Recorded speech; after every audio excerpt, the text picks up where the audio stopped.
Hare Krishna, muy buenos días.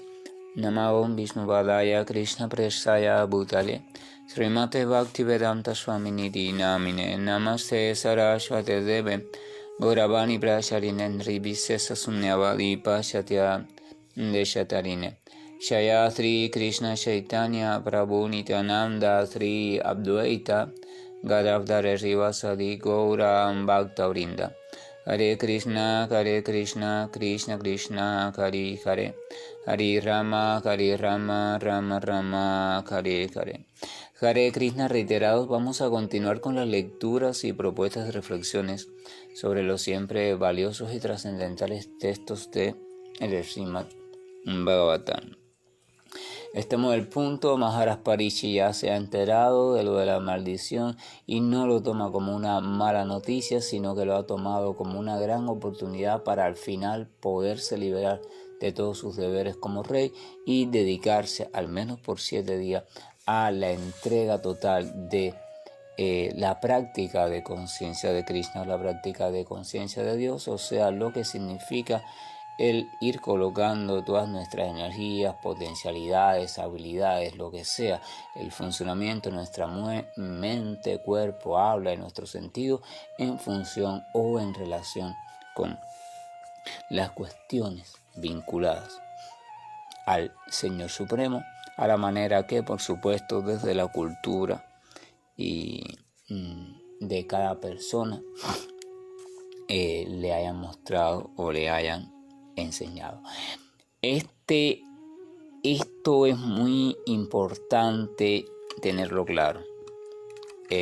Dedicarnos al cultivo de conciencia de Krishna o al cultivo de conciencia del Señor en su aspecto totalmente personal, o sea, no el Señor desde un aspecto abstracto, no implica un modelo ideal específico, porque el ser humano tiende a la relación con esa categoría superior a la que llaman Dios y de tanta manera tiende a esa relación desde el filtro cultural en el cual se ha desarrollado, se ha educado, y además ese filtro cultural también se va transformando en visión de su propia experiencia, su propia reflexión profunda. Pero el punto es que cuando él llega a una determinación de entrega creciente o entrega total hacia esa personalidad trascendental o a esa máxima autoridad, lo va a hacer desde un referente específico que no tiene por qué coincidir con el referente de otra persona que está llegando a la misma decisión en su vida. Y aún así, los dos referentes pueden coincidir con el original.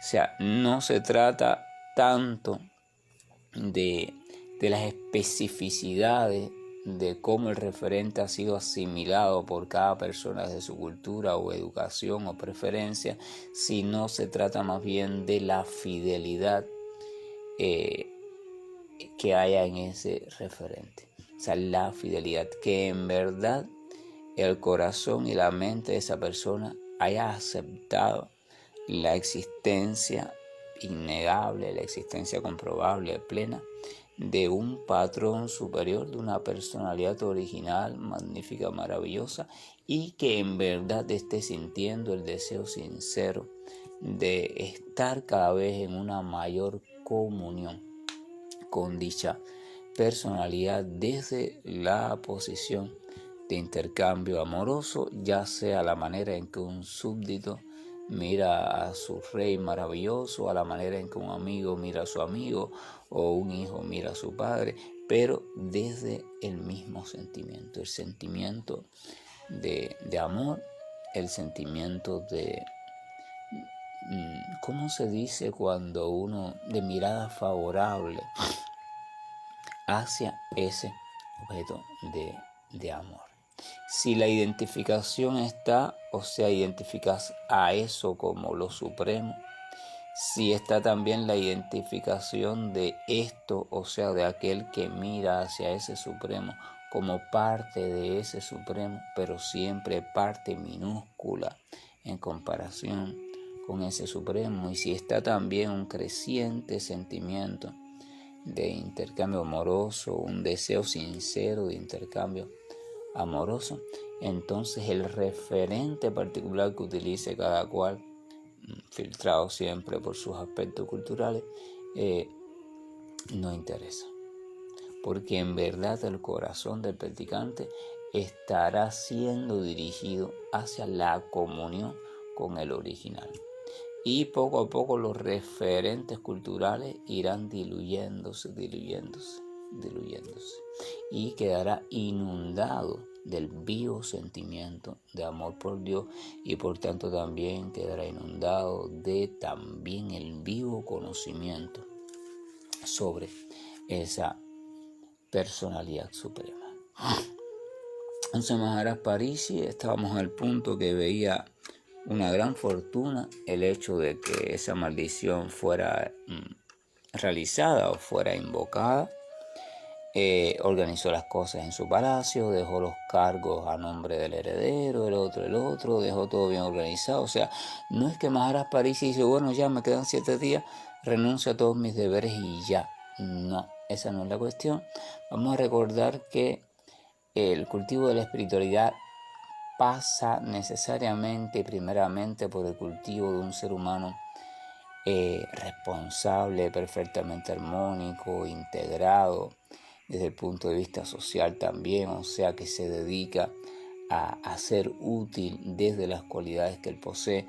O sea, eso, hay un sentido de profunda responsabilidad. Por tanto, no anda buscando la manera de zafarse de todo eso. No. Si hay que cumplirlo, lo cumple.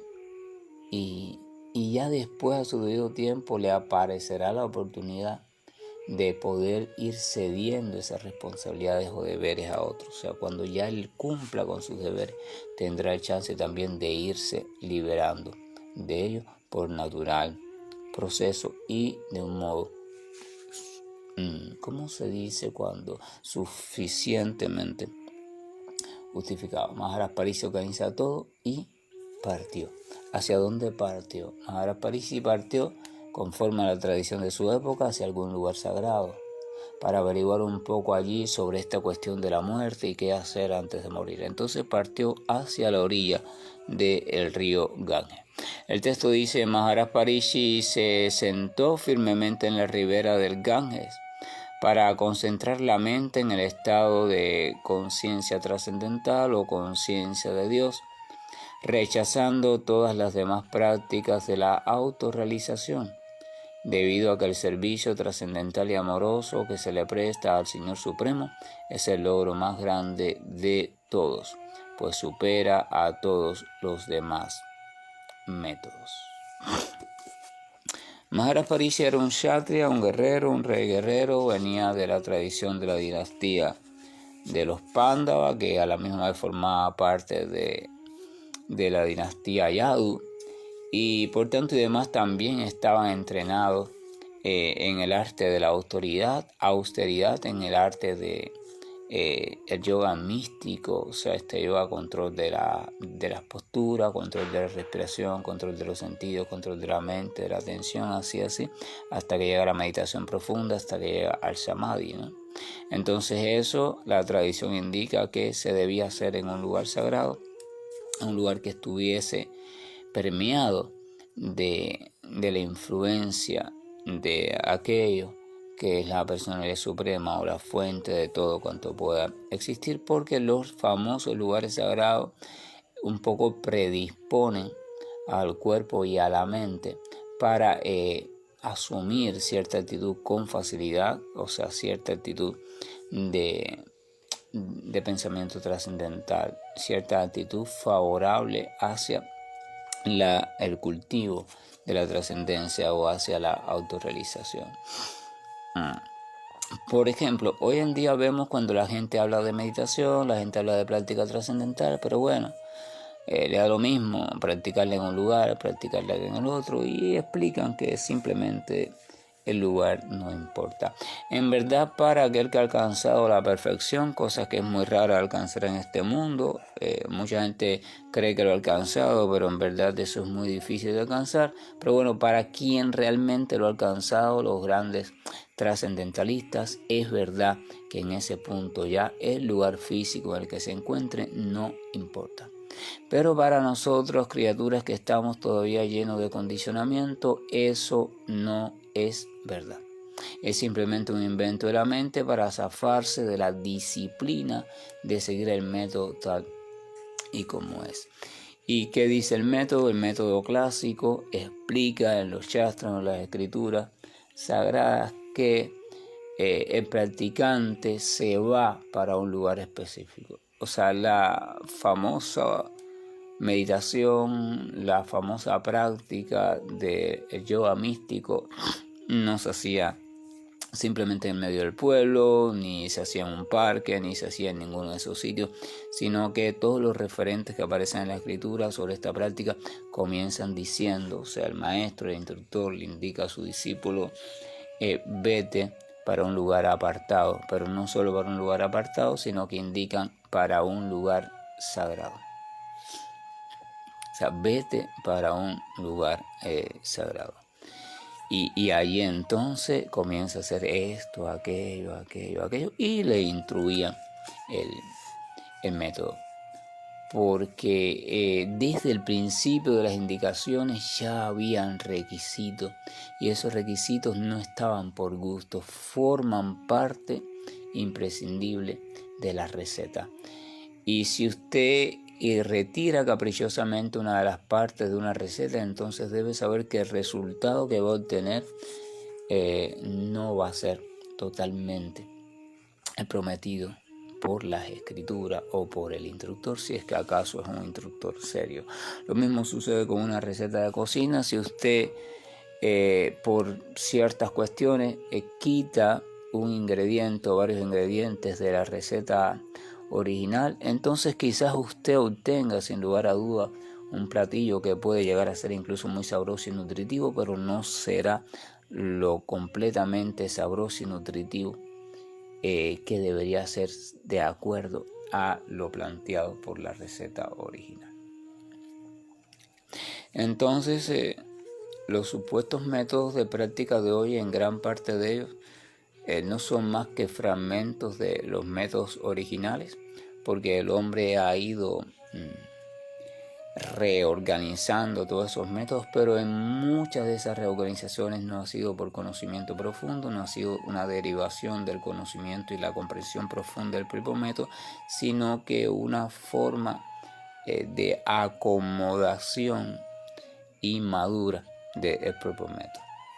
Esto es importante. Los métodos revelados de autorrealización, primero no fueron comprendidos o no fueron sistematizados por cualquiera. Fueron sistematizados por diferentes personalidades que tenían cualidades muy elevadas, pero sobre todo tenían una capacidad comprensiva, debido a que también por varias razones habían logrado o habían podido acceder a ciertos estados de comprensión y de conciencia, y desde allí habían diseñado un método perfecto para que supuestamente otras personas también pudieran acceder al mismo estado. Con el tiempo, evidentemente, las personas se trasladan, las personas se transforman, y con frecuencia un método determinado necesita ser reformado, pero la reformación o el reformador tiene que responder a las mismas cualidades que el creador del método. O sea, no puede ser un simple practicante, no puede ser una persona inmadura, no puede ser cualquier persona que caprichosamente quiera transformar el método para su comodidad o acomodación o conveniencia. Las reformas autorizadas de los grandes métodos tienen que ser realizadas por reformadores autorizados. O sea, tienen que tener una serie de capacidades, porque tienen que primero haber comprendido el método, segundo haberlo realizado a la perfección, para saber de qué se trata el método y todas las cuestiones del camino, etcétera, etcétera. Y entonces, tercero, tener una visión aguda para detectar cuáles son los puntos en los cuales el método necesita ser transformado sin transformar la esencia del método. Entonces encuentra una manera, la manera más factible, más práctica para hacerlo, y se realiza la transformación y la presentación del mismo método, pero en una apariencia un tanto diferente. Entonces eso es una transformación autorizada, no rompe para nada la evolución de la enseñanza y mantiene, lo más importante, mantiene fiel el resultado. Pero eso no es lo que sucede, ni es lo que hace mucho tiempo ya está sucediendo. Lo que está sucediendo realmente es que los métodos o fragmentos de métodos han sido y siguen siendo y seguirán siendo caprichosamente transformados. Sin autoridad ninguna, sin capacidad ninguna para ello, sin comprensión ninguna. No. Y eso lo único que trae, por supuesto, es una serie de resultados desastrosos que no coinciden en nada con la finalidad de los métodos originales. Pero aún así, bueno, todo el mundo sigue hablando, gran parte de gente sigue hablando de práctica espiritual, de meditación, de yoga, de no sé qué, de no sé cuánto, pero a nadie le interesa preocuparse por estos asuntos de la responsabilidad en lo referente a la fidelidad de la comprensión de los métodos originales. La gente busca el método más cómodo, el método más rápido, el método más fácil. Y ya desde el primer momento en que un discípulo tiene en su mente los conceptos de comodidad, facilismo, etcétera, etcétera, debe saberse que nunca podrá ser discípulo. Porque una de las cualidades básicas de un discípulo es la entrega total a la obediencia de la autoridad del supuesto guía. Pero los conceptos y las actitudes de facilismo son contrarios a la actitud de entrega y obediencia, porque facilismo significa voy adaptando las cosas a como a mí me convenga o como a mí me parezca o como yo creo que deberían ser. Porque a fin de cuentas fulano y fulano, grandes personalidades, hicieron lo mismo, pero cuando uno piensa así, entonces se está comparando con esas grandes personalidades, aunque lo más probable por lógica es que no tenga ninguna cualidad de esas grandes personalidades. Entonces es un asunto siempre muy complejo. Volvamos al punto. Maharaj Parisi se va hacia la orilla del río Ganges, que sin lugar a dudar es un lugar sagrado, porque la tradición explicaba que el río Ganges surge por decirlo con palabras comunes, del dedo gordo del pie de la suprema personalidad del Señor. Hay muchas historias sobre el Ganges, todas de una forma u otra, algunas parecidas, otras diferentes, pero ninguna de esas historias en sí son lo más importante. Lo más importante es que todas las historias a su modo le dan una connotación de sagrado al río Ganges. Y entonces, como esa connotación se vuelve firme en la mente del practicante, ya el simple hecho de bañarse en el Ganges, de sentarse a la orilla del Ganges, ya asume al practicante en un estado diferente a cuando está sentado en su casa o en el bosque no sé qué, no sé cuánto. Y eso es importante, esa predisposición en el estado del practicante. Pero el río Ganges tiene otra característica, igual que todos los lugares que son aceptados por diferentes culturas como lugares sagrados, está lleno frecuentemente de personas que también están interesados en los mismos asuntos, los asuntos de la práctica de la autorrealización o la práctica de la trascendencia, o al menos la búsqueda de la trascendencia. Algunos por locura, otros por fanatismo, otros por simple curiosidad, otros por no sé qué, no sé cuándo, pero todos de algún modo los que están allí lo están haciendo. Entonces eso es otra cuestión importante. Y para allá fue el rey Maharaj Parisi a sentarse y a concentrar la mente en el estado de conciencia de Dios, rechazando todas las demás prácticas de la autorrealización. Esto es importante. Maharaj Parisi, como provenía, repetimos, de los Pándavas, su práctica consistía en que desde la tranquilidad lograda por todas las etapas del yoga místico llegara al estado de samadhi, pero este estado de samadhi daba paso a la concentración total de la mente en la figura de la suprema personalidad de Dios. No buscaba el impersonalismo, no buscaba el nirvana, no buscaba nada, buscaba trascender todo eso y llegar a lo que hay detrás de eso, que es la personalidad de Dios en su forma totalmente personalista, y desarrollando incontables actividades de intercambio amoroso con las almas totalmente puras y despiertas que habitan eternamente también en su morada. Entonces dice, rechazando todas las demás prácticas de la autorrealización. Los caminos de propuesta de autorrealización son incontables, son ilimitados, por motivos que ya mencionamos también anteriormente. Pero en el caso de Parisi, él estaba centrado y estaba convencido de que el camino del servicio devocional era el camino más recto, o al menos el que él había aceptado como el más recto. Y por tanto, como estaba claro de eso, no les interesó ninguna de las otras prácticas que vio allí a la orilla del río Ganges. Y dice, debido a que el servicio trascendental y amoroso que se le presta al Señor Supremo es el logro más grande de todos, pues supera a todos los demás métodos. Las escrituras explican, diferentes escrituras, que el desarrollo de amor puro por Bhagavan, o sea, por aquel que es el supremo dentro de todo lo supremo, esa es la meta o la perfección de la existencia o la perfección del camino evolutivo de la criatura. Desarrollar amor puro por Dios, por supuesto. Desarrollar amor puro por Dios implica aceptar su existencia, investigarlo, llegar a conocerlo, etcétera, etcétera.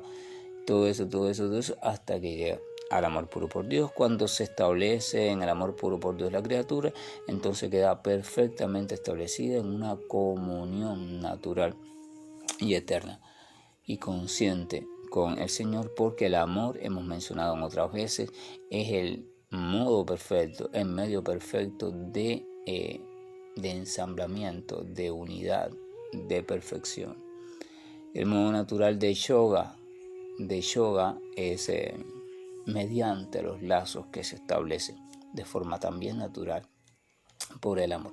Por eso dice que supera el servicio amoroso, dice que supera a todos los demás métodos. De hecho, todos los demás métodos, más tarde o más temprano, deberían ir conduciendo a la criatura hacia la plataforma del servicio devocional o el amoroso servicio, con conocimiento también nítido y auténtico.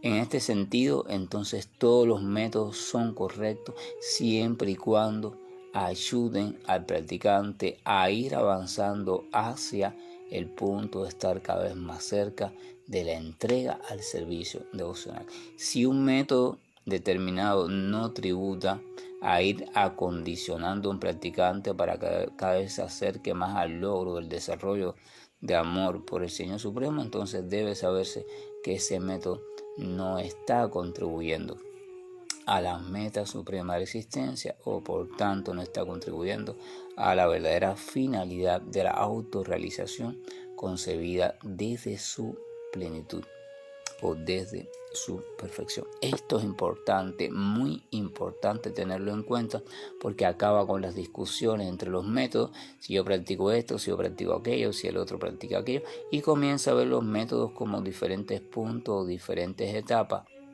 diferentes posibilidades de acceso hacia una sola finalidad.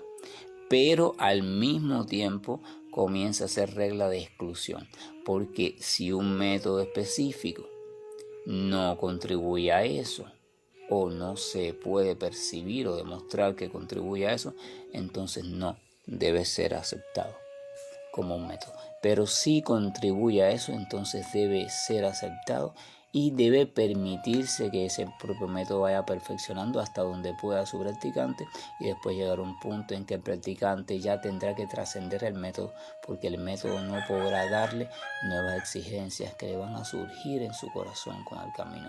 Y entonces así cada método lleva al practicante hacia un punto, y de ese punto tiene que ir asumiendo otro método que lo lleva hacia el otro punto. Es como el niño que va transitando por los diferentes niveles de enseñanza hasta que va llegando y se acerca a la graduación final. Que la gracia y el amor de nuestro Señor nos acompañe y nos permita ir comprendiendo todo este asunto de los métodos, y como todos los métodos por lógica tienen que llevar al practicante hasta entregarlo en el punto del desarrollo de amor puro por Dios.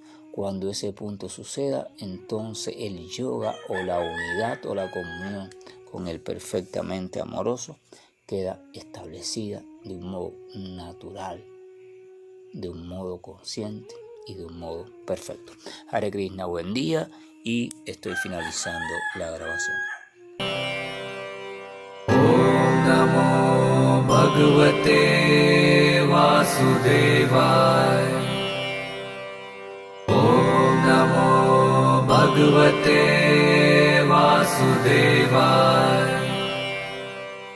Om Namo Bhagavate Vasudevaya.